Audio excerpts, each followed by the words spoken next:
Beberapa hari lalu, Indonesia tengah berduka karena kehilangan salah satu putra terbaiknya, seorang pujangga, penyair ternama, sekaligus seorang guru besar kesusastraan Indonesia. Seorang yang menulis puisi yang begitu fenomenal, yang berjudul Aku Ingin, yaitu Prof. Sapardi Djoko Damono. Dan hari ini di podcast PBSI kita akan bersama-sama mengenang sosok beliau, karena beliau akan terus abadi bersama karya-karyanya. Bersama siapa kita akan mengenang beliau?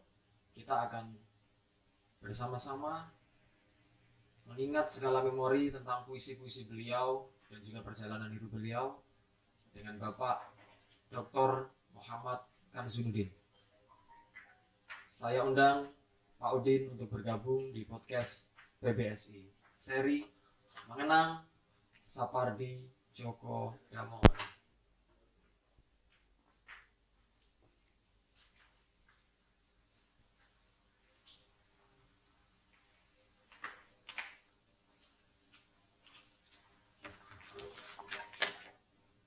Oke, selamat datang Pak Udin. Selamat pagi, Pak Eko. Oke, selamat pagi. Sebentar, Pak Eko. Ya, dibuat nyaman dulu kok. Ya, santai aja, santai. Mic-nya. Tolong diperhatikan biar teman-teman bisa menyimak Pak Udin dengan baik. Sehat ya Pak Udin? Alhamdulillah, Pak Eko sehat. Semoga teman-teman dosen PBSI semua sehat walafiat. Amin. Alhamdulillah, amin. Nah, ini podcast PBSI untuk serial pertama, juga live streaming, bisa ditonton dimanapun, ditonton dari rumah, sekaligus nanti setelah live streaming ini selesai, juga siaran tundanya masih bisa dinikmati. Oh, ya, sip. Untuk hari ini kita akan mengenang Prof. Sapardi Djoko Damono.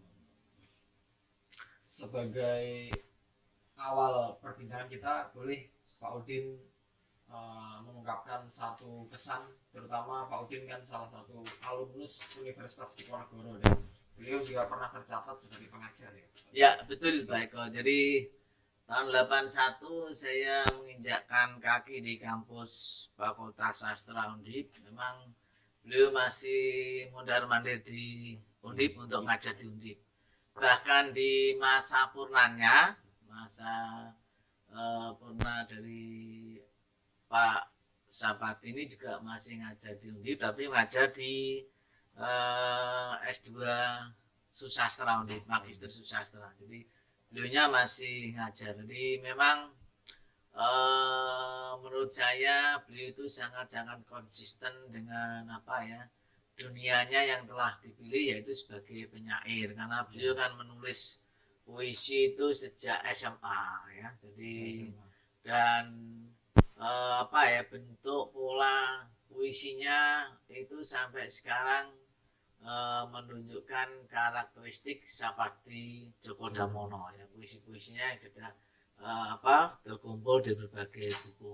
Kebetulan saya juga termasuk penggemarnya Pak Eko, sehingga saya mengoleksi beberapa bukunya ya. Ini ada beberapa buku yang saya koleksi, ini ada 1, 2, 3, 4, 5, 6 buku ya, 6 buku dari beliau, karena beliau tidak hanya menulis puisi saja, tapi beliau juga menulis buku tentang sastra bandingan, kemudian menulis tentang masalah budaya populer, masalah sosiologi sastra yang merupakan ilmu-ilmu baru waktu itu dikenalkan di dunia sastra, bahwa memang dunia sastra itu tidak hanya didekati dari ansi sastra saja, tapi ternyata dunia sastra itu sebagai dunia yang sangat-sangat multidisipliner, bisa didekati dari berbagai segi. Nah, inilah beliau juga mengenalkan berbagai teori. Itu Pak Eko. Dan puisi-puisi memang sangat-sangat imajis ya, sangat imajis.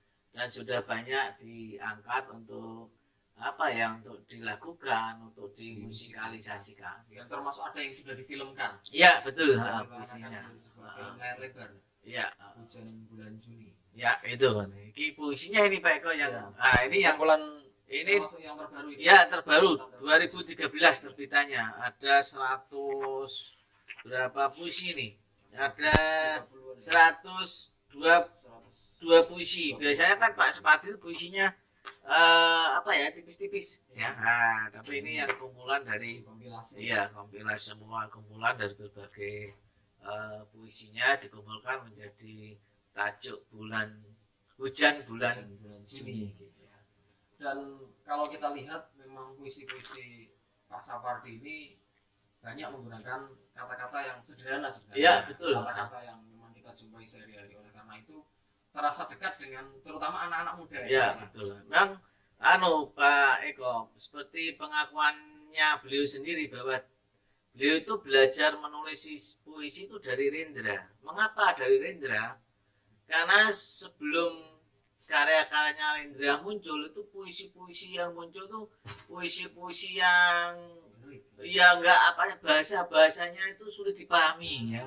Bahasa-bahasa indah ya, bahasa anu lah ya. Ya, sulit dipahami. Begitu beliau mengenal puisi-puisi Rendra, oh ternyata puisi-puisi itu bisa ditulis dengan bahasa yang sehari-hari, dengan bahasa yang sederhana, sehingga bisa dicerna oleh siapapun. Jadi belajar dari itulah dia menurut pengakuan beliau sendiri. Jadi puisi itu tidak harus ditulis dengan bahasa-bahasa yang sulit dipahami ya, atau ya atau katanya orang mengatakan ini bahasa-bahasa gelap ya. Artinya karena tidak semua orang bisa menafsirkan ya. Itu mungkin kita membaca itu sampai apa gening ya apa ya. Iya, iya, iya, iya. Mungkin kepala pusing juga ya, ini belajar. Nah itu sama kan seperti puisi-puisi Kairil kan bahasa sehari-harinya, disitulah justru kekuatannya Pak Sapardi Djoko Damono, bagaimana bahasa sehari-hari itu dirangkai dengan cara kreativitas beliau, kemudian diberi kekuatan dengan pilihan kata atau diksi-diksi yang sangat apa, yang sangat menakjubkan, sehingga nilai puisi sebagai karya sastra yang secara hakikatnya itu padat itu tidak hilang karena oleh bahasa sehari-hari.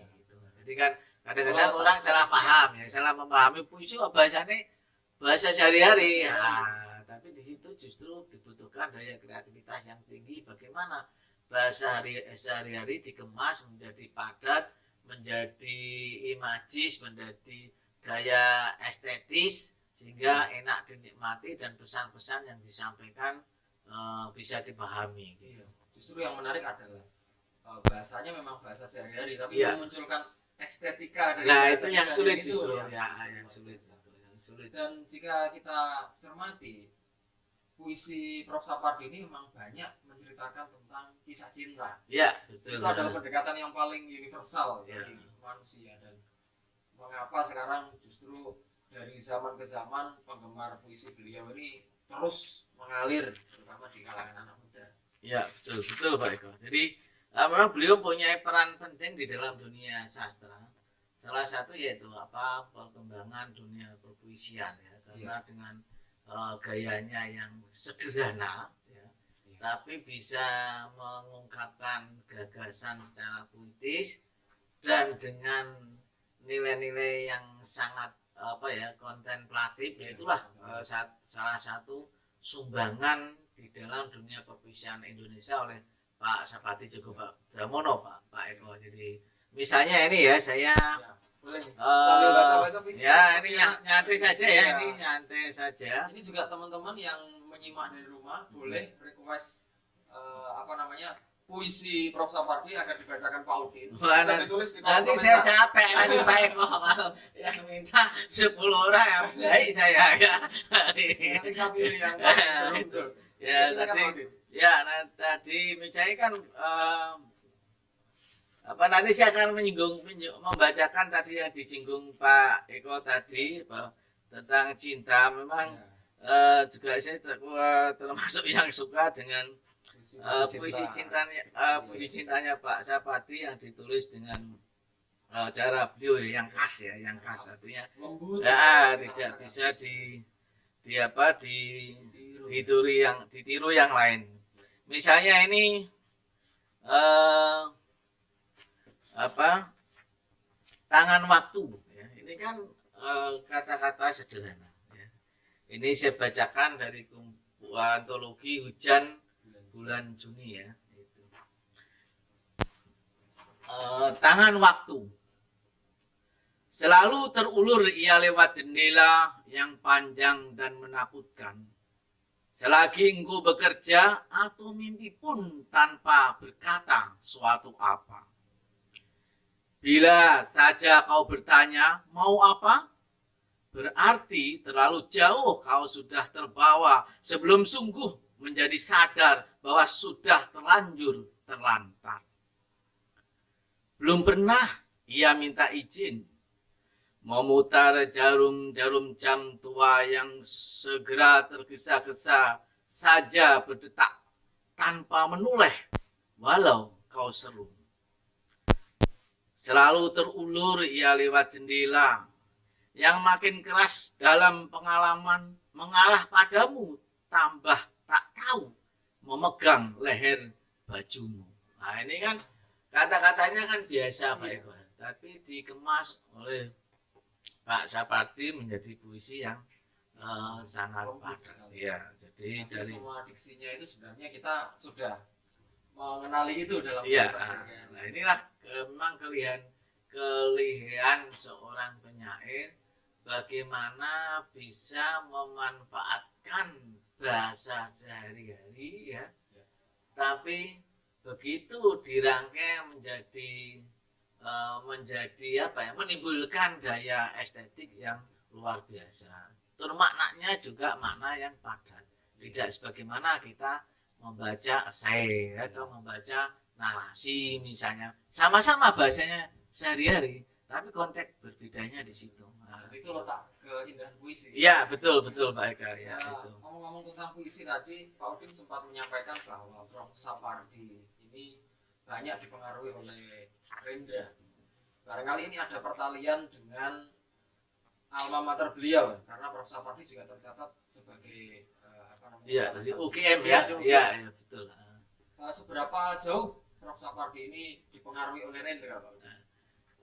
Kalau secara konteks puisi apa ya tidak kelihatan. Tapi dari sisi pemakaian bahasa sehari-hari dia secara jujur mengakui begitu. Karena memang kalau menurut beliau kan begini ya maaf. Kita itu seorang penulis itu boleh mencuri. Nah, istilahnya mencuri ya. Mencuri berarti tidak diketahui Pak Eka. Boleh mencuri karangan orang lain. Misalnya saya ingin saya membaca banyak sajaknya Pak Sapardi atau Rendra atau Khairil atau yang lain misalnya. Itu kemudian kita bisa mencuri bagaimana strategi atau taktiknya ya atau kiatnya di dalam memilih diksi. Atau bahkan kadang-kadang ada frasa yang ditiru. Saya menemukan itu di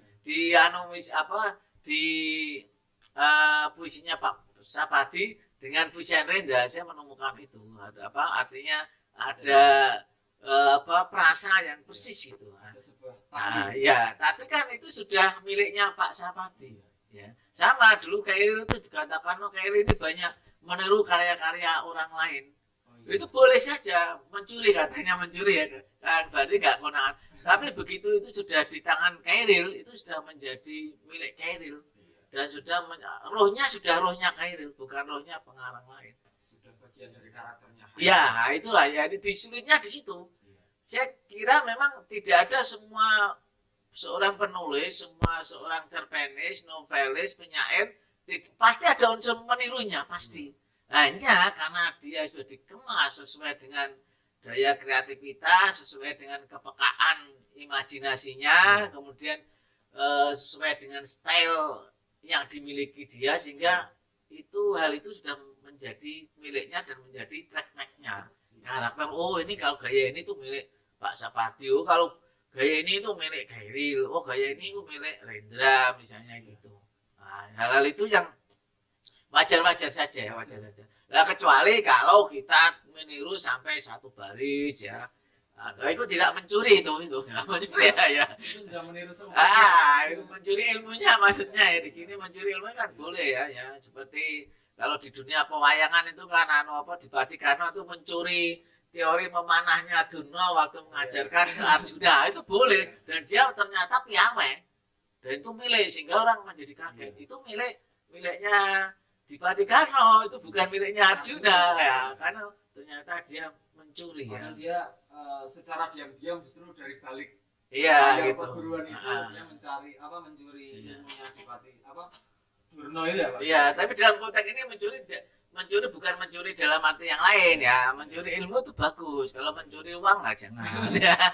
Itu jangan. Mencuri hati, Boleh ya itu ya. Ini konteksnya berbeda ya. Nanti jangan sampai ditarik terus secara umum, jangan. Ini konteksnya. Jadi mencuri itu tidak salah dalam konteks ini loh ya. Tapi kalau mencuri sandal misalnya ya jangan. Tapi memang lebih tepatnya saya rasa Prof. Sapardi ini memang dipengaruhi mungkin benar ya. Iya. Beliau sudah menemukan satu ciri khas sekaligus karakter personal beliau melalui puisi-puisinya. Dan banyak anak-anak muda menyebut Prof. Sapardi ini sebagai cah cinta. Gitu. Karena puisi-puisi beliau memang lebih populer di kalangan para pecinta yang sedang merasakan kasmaran, sedang merasakan patah hati terutama. Iya, betul Pak Eko. Cinta yang tak sampai, karena puisi-puisi beliau ini kan banyak menggambarkan kesan perasaan laki-laki yang sulit mengungkapkan perasaannya kepada wanitanya. Memang betul Pak Eko. Jadi ada orang yang mengatakan untuk menjadi penyair yang subur itu waktu kala jatuh cinta dan disakiti. Ya. Atau ada sesuatu yang sangat sangat kontradiktif dengan sendirinya. Misalnya ada seseorang bapak ya, jarang menulis puisi, tapi begitu anaknya yang disayangi meninggal, tiba-tiba dia menjadi penyair ya. Jadi kadang-kadang tekanan batin, tekanan fisik itu justru bisa menjadikan seseorang produktif. Kenapa? Biasanya orang yang ditekan itu kan akan melakukan kontemplasi, perenungan diri atau perenungan secara sosial. Nah, disinilah bisa melahirkan kepekaan rasa, kepekaan pikir dan kekritisan intelektualitas, sehingga bisa menggerakkan dia untuk berkreatif. Nah, dalam konteks di dunia sastra yaitu mengarang. Contohnya siapa? Pram itu begitu tekan puluhan tahun di Pulau Buru justru menghasilkan banyak karya yang sangat-sangat terkenal dan sangat dicari. Jadi oleh karena itu orang-orang yang tertekan apapun justru harus diambil hikmahnya. Nilai positifnya apa yang bisa dikembangkan itu ya. Oleh karena itu tekanan itu justru bisa yaitu memberi peluang untuk berkreativitas. Contohnya gini Pak Eka ya. Kalau dulu saya kuliah nggak punya uang, supaya punya uang ya karena bisanya nulis, akhirnya nulis sebanyak-banyaknya. Lah ini kan karena tekanan ekonomi. Bisa saja dan itu sah-sah saja. Kalau sekarang biasanya ikut lomba. Nah, lomba itu bisa. Lomba dapat hadiah ya. Dapat tambahan. Nah, itu bisa. Jadi oleh karena itu tekanan itu bisa justru memicu seseorang untuk berkreativitas. Nah, sekarang bagaimana kita bisa membuat tekanan pada diri kita sendiri? Oleh karena itu seorang filsuf mengatakan, lihatlah seekor sapi. Sapi itu kalau tidak sakit dia itu tidurnya nyenyak. Tapi begitu dia sakit dia selalu bergerak terus. Karena merasakan sakit. Nah, ini sama ini tuh. Karena merasa ditekan lah, dia akan memunculkan daya-daya untuk itu ya, untuk survive supaya bisa bertahan. Lah, memunculkan daya-daya kreatif, kemampuan, potensi yang selama ini tidak disadari akhirnya bisa muncul dan itu baru disadari. Nah, itu banyak yang hal-hal semacam itu yang terjadi di dunia kepenulisan. Memang kalau tadi katakan Pak Eko, memang betul kata-katanya dalam sajak-sajaknya Pak Sepati ini kata-katanya memang luar biasa ya, kaitannya dengan tadi anak-anak muda, sehingga banyak penggemarnya yang dari anak-anak muda. Oleh karena itu kita memang ini merasa kehilangan apa, seorang apa yang tokoh dunia sastra ya, dia sudah memberi andil besar di dalam perkembangan puisi Indonesia. Bahkan sekarang itu di dalam dunia penjurian puisi itu Pak Sapardi menjadi barometer. Kalau Pak Sapardi mengatakan, oh ini apik, oh iya, ini menang, nah, gitu. Oleh karena itu, suatu saat dulu almarhum Mas Darmanto Yatman waktu tampil di Undip bersama Pak Sapardi itu, pas waktu itu Mas Darmanto dinobatkan sebagai salah satu sastrawan yang terbaik di Indonesia karena karya-karya puisinya. Jurinya ya ketuanya Pak Sapardi ya, Mas Darmanto menyindir Indonesia itu. Kalau yang menilai Pak Sapardi, juri yang lain itu cukup diam. Nah, kalau Pak Sapardi ini menang, ya, yang lain ya gitu aja. Ini berarti ya, iya itu waktu itu di Undip mengatakan begitu karena pas tampil bareng dengan Mas Darmanto Yatman, kala itu Mas Darmanto masih sugeng ya, masih hidup itu. Bisa dikatakan beliau adalah imam besarnya. Iya, perpuisian terutama perpuisian. Oleh karena itu dia itu ya menjadi barometer lah di dalam terutama penjurian puisi itu. Apakah itu juga selaras dengan catatan beliau yang pernah juga menjadi seorang redaktur di majalah sastra Horizon pada satu masa ini, Pak? Iya betul, dia memang terutama yang memegang sebagai redaktur puisi dari berbagai majalah kebudayaan yang ada di Indonesia ya. Hampir semua yang waktu itu majalah-majalah yang terkenal yang berbicara soal sastra budaya itu pasti nama beliau dipasang ya sampai itu. Dan memang wawasan beliau luar biasa. Dan yang menarik mengapa anak muda senang karena dia sikapnya sangat terbuka. Nah, ini nanti sangat terbuka kepada anak muda, terutama pada penulis-penulis baru, penyair-penyair baru. Ya, dia akan selalu menghargai, bahkan kalau sudah menulis buku antologi, dia pasti minta. Nah, seorang penulis baru kalau yang meminta tokoh kan senang. Karena apa? Motivasi. Iya, diperhatikan. Dan itu salah satu sikap beliau, dan tidak menunjukkan perbedaan kelas secara secara kreativitas, tidak dia. Jadi itulah yang sangat disukai. Siapapun pasti senang dengan beliau. Menciptakan kesetaraan. Iya, dan sangat-sangat sederhana. Meskipun dia itu wawasannya sangat-sangat luar biasa karena beliau kan juga menerjemahkan berbagai karya sastra yang berbahasa asing. Iya, gitu. Karena itu beliau memang sebenarnya belajar bahasa asing ya, Pak. Iya, dia kan sastra Inggris memang, sastra Inggris beliau. Dan saya sempat melihat sebuah catatan dari murid-murid beliau. Iya, betul. Banyak yang mengatakan kalau Pak Sapardi ini punya sosok yang luar biasa seperti yang dikatakan oleh Pak Udin.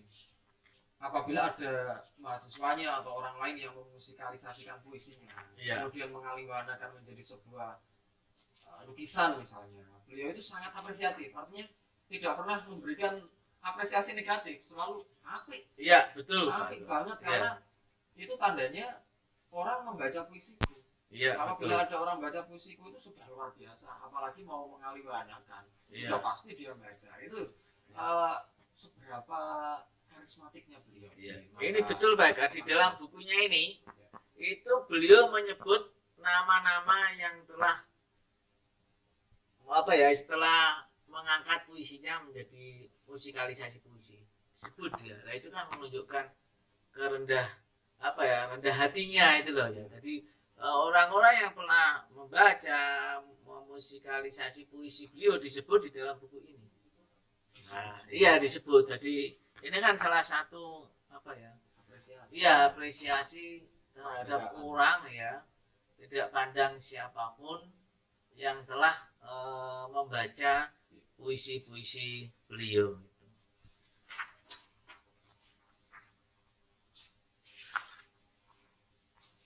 Ini ada request Pak Din. Iya. Nanti bisa kita bacakan, ada permintaan untuk pembacaan puisi hujan bulan Juni. Nah, Hujan nanti bulan dulu, Juni. ya, kita ngobrol-ngobrol dulu tentang Ya, Pak Sapardi Djoko Damono. Tapi sebagai mahasiswa Undip, Pak Udin, Ya. saya izin bertanya, apakah pernah bertemu secara langsung dalam sebuah perkuliahan? kalau perkuliahan tidak, saya di puisi yang ngajar saya ada Prof. Rahmat Joko Pradopo. Oh, Ya, jadi saya masuk, beliau sudah transisi untuk pindah ke UI. Tapi masih sering mengisi seminar, diskusi gitu. Jadi saya sering jadi bersentuhan langsung lewat diskusi ya. Jadi seperti saya katakan waktu dengan Mas Darmanto itu. Dan terakhir ketemu ya dia sudah purna, beliau sudah purna ya. Purna waktu itu Fakultas Sastra berubah menjadi Fakultas Ilmu Budaya ya. Beliau juga rawuh ke Undip, waktu itu ketemu bisa ngobrol-ngobrol waktu itu. Kalau kita lihat Prof. Sapardi ini adalah sosok yang sangat ideal, Pak. Iya. Dari segi akademisnya, Iya, beliau betul. adalah guru besar. Dari segi karya sangat mapan. Artinya kok ada yang sepaket komplit ini? Ya, ya itu ya setiap orang memang punya kelebihan ya. Itu memang beliau kan memiliki banyak talenta ya, ya. Itu banyak talenta ya yang memang yang sangat mengesankan itu karena kesederhanaan. Dan kesederhanaan hidupnya itu ternyata juga nampak di dalam puisinya dengan bahasa-bahasa sederhana, tapi bagaimana bahasa sederhana itu memiliki tingkat imajinatif, tingkat tingkat perenungan yang tinggi sehingga berdampak pada daya estetika yang tinggi juga. Ini yang sulit ditiru ya, Memang karakter. Iya. Penampilan beliau setiap menghiasi layar kaca itu selalu pakai topi. Iya, kasih ya. Kasih, pakai jas, Sederhana itu. Dan cara bicaranya juga sangat egaliter sebenarnya. Ya. Ngomong dengan siapapun ya biasa saja. Jadi orang pintar tapi tidak memperlihatkan kepintaran. Jadi sehingga orang bergaul itu tidak merasa enggak merasa segan. Iya. Jadi enak. Ya, ikut. Linear enggak ada itu tadi strata atau enak aja. Dan dia selalu menanggapi oleh mahasiswanya yang diajar pun ya ditanggapi dengan dengan baik, dan dia selalu mengajar dengan serius ya. Istilahnya persiapan materi perkuliahan itu dengan serius sehingga bagaimana dia itu hal-hal yang sulit ya, terutama dalam konteks sastra bandingan, tapi kalau sudah di tangan beliau itu menjadi mudah dipahami oleh mahasiswa karena disampaikan dengan style yang sederhana ya. Prof. Sapardi ini juga terkenal dekat dengan banyak anak muda, Iya betul Pak. Karena beliau juga aktif di sosial media dan bahkan sosial media yang berupa akun publik yang banyak merepost puisi-puisi beliau ini makin banyak karena memang beliau terkenal humble gitu. Dekat dan memang tidak ada jarak antara dia dengan anak-anak muda ini. Apakah itu menandakan bahwa beliau adalah sosok yang lintas zaman? Dia tidak mau terbelenggu dengan zamannya sendiri, mengikuti perkembangan. Ada sosial media dia memanfaatkan dan lain sebagainya. Iya betul Pak, kalau memang gitu. Beliau lintas generasi ya. Lintas generasi tidak ada batas dengan ini, dengan itu, dan lintas sosial juga. Jadi ya itu mungkin memang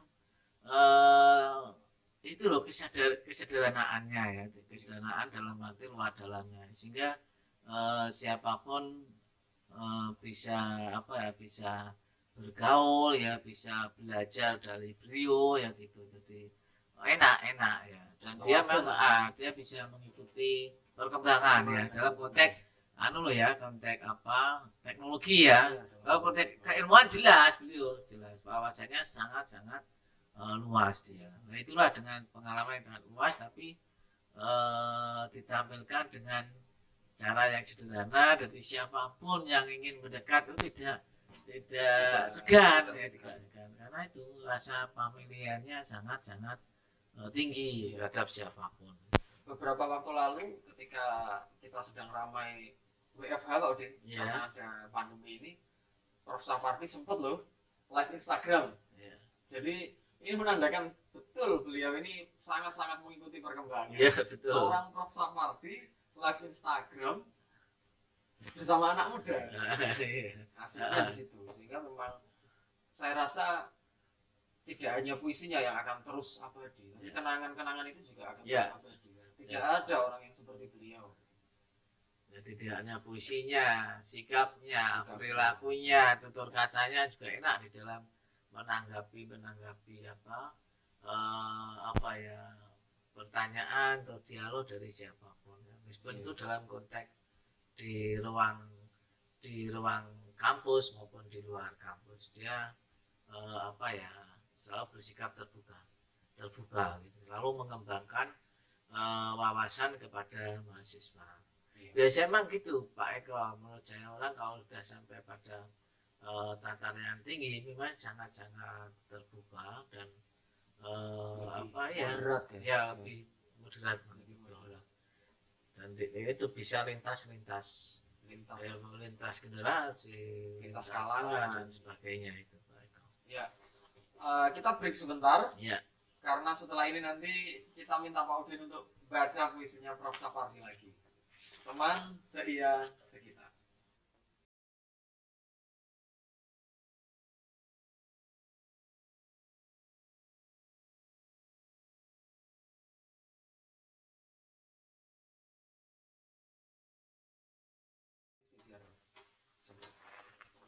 Ya, Pak Udin.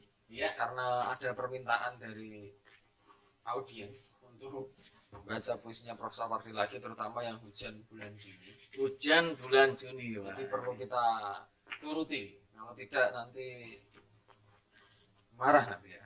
Komentar di sini. Ya ini Sudah nunggu dari tadi. Ya ini penggemar setia ya podcastnya PBSI ya. Baik, saya akan membaca puisi Pak Sapardi dengan judul Hujan Bulan Juni. Sesuai ini tajuk antologinya ya. Hujan bulan Juni. Tak ada yang lebih tabah dari hujan bulan Juni. Dirahasiakannya rintik rindunya kepada pohon berbunga itu. Tak ada yang lebih bijak dari hujan bulan Juni. Dihapusnya jejak-jejak kakinya yang ragu-ragu di jalan itu. Tak ada yang lebih arif dari hujan bulan Juni. Dibiarkannya yang tak terucapkan diserap akar pohon bunga itu. Begitulah puisi hujan bulan Juni, Pak Eko. Cinta dan rahasia. Ya, ada yang dirahasiakan. Kadang anak-anak muda itu selalu ini Pak Udin. Kalau cintanya itu tidak sampai, itu hanya berhenti pada rasa sakit. Padahal justru dibalik rasa sakit itu ada sebuah estetika yang harusnya justru dari rasa sakit itu menghidupkan nurani kita. Tampak sekali dari puisinya Prof. Sapardi. Iya, makanya kepengen jadi penyair yang produktif seringlah sakit-sakit hati. Akan melahirkan banyak puisi. Ini juga ada ini puisinya Pak Eko yang saya suka juga itu trilogi ya, menurut saya ini. Ini puisi paling favorit. Iya, ini bagus sekali trilogi dan ini banyak dibahas oleh ilmuwan atau kritikus sastra ya bulan Juni. Salah satunya adalah Atiu ya. Jadi trilogi memang mengapa Pak Sapardi ini menulis trilogi ini dijejer. Kebetulan ditulis pada tahun yang sama nih Pak Eko, 1967 ya. Judulnya saat sebelum berangkat, kemudian berjalan di belakang jenazah, dan yang terakhir sehabis mengantarkan jenazah. Ini bagaimana pengalaman beliau ya, mungkin secara kasat mata atau kenyataan, tapi diimajinasikan di dalam dunia maya ya. Jadi beliau itu memang ini mempertentangkan soal waktu nih Pak Eko. Tadi di awal Pak Eko sudah menyinggung memang apa ya, jadi waktu, kalau sudah waktunya tidak ada yang bisa ya nggak bisa. Kalau menurut Kairil kan, kalau sudah sampai waktuku tak mau seorang kan merayu, nah misalnya gitu. Jadi ini soal waktu, menurut Pak Sapardi di sini nih bagaimana kalau waktu itu sudah datang, siapapun tidak bisa melarang, menghadang. Kalau waktunya kita sudah mati, ya sudah, kita nggak bisa nggak bisa. Jadi waktu inilah menurut beliau itu merupakan maut yang tidak bisa dicegah. Jadi ini dari trilogi ini nih luar biasa. Ini saya bacakan sebentar Pak, biasa saja. Saat sebelum berangkat, mengapa kita masih juga bercakap? Hari hampir gelap, menyekap beribu kata di antara karangan bunga di ruang semakin maya, dunia purnama. Sampai tak ada yang sempat bertanya, mengapa musim tiba-tiba reda? Kita di mana? Waktu seorang bertahan di sini, di luar para pengiring jenazah menanti. Nah ini kan perenungan waktu menanti. Ya, jadi ini ketiga saja ini yang sangat dominan adalah soal waktu ya. Dari apa yang diungkapkan, diaktualisasikan oleh Pak Sapardi soal waktu. Memang waktu ini yang kita sudah nggak ada, waktu masih ada. Nah ini menarik sekali. Memang kalau puisi-puisinya beliau itu sangat kontemplatif ya, penuh perenungan gitu. Meskipun kata-katanya sederhana.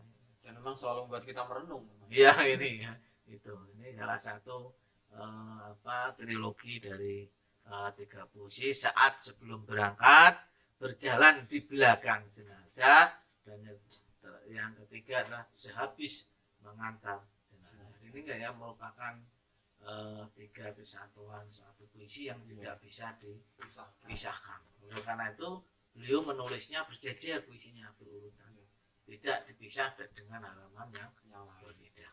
Itu Pak Eko. Ya.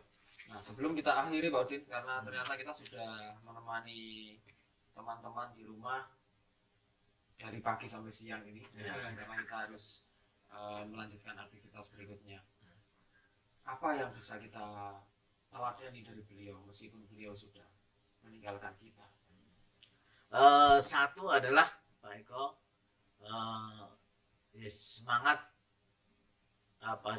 menuntut ilmunya ya, beliau sejak sejak kecil ya misalnya. Kedua, semangat kreativitasnya, menulis puisi sejak SMA ya.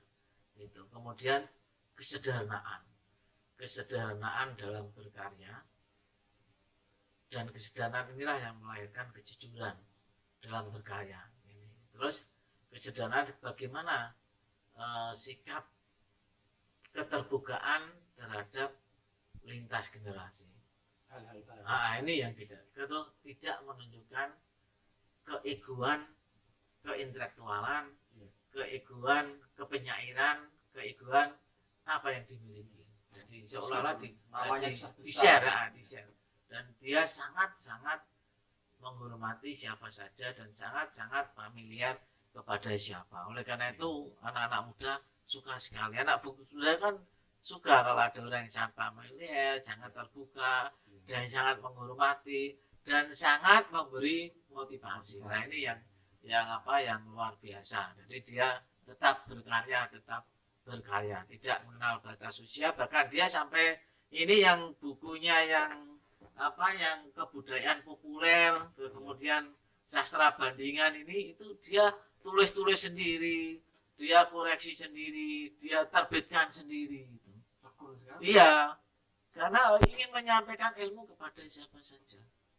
Itu kan perjuangan luar biasa. Iya. Padahal secara prestisius dia seorang guru besar di UI. Iya.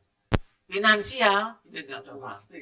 Ngapain dia harus begitu? Nah itulah yang sangat luar biasa. Jadi berjuang tidak mengenal batas usia. Nah, ini yang luar biasa. Karena apa? Beliau ingin meng-share, membagi ilmunya kepada siapa saja. Nah ini yang luar biasa, yang wajib apa? Dia nggak mengenal ini loh, nggak mengenal apa istilahnya kalau di dunia motivator tidak mengenal zona nyaman. Nggak ada. Keilmuan nggak ada zona nyaman. Keilmuan itu terus bergerak, terus bergerak. Itulah beliau. Hari ini dia sudah nyaman semuanya. Iya, karena sudah paket komplit. Ya, ini kenapa kita masih begitu ya, nggak mengenal jalan ini dalam berkreativitas, terutama yang kita harus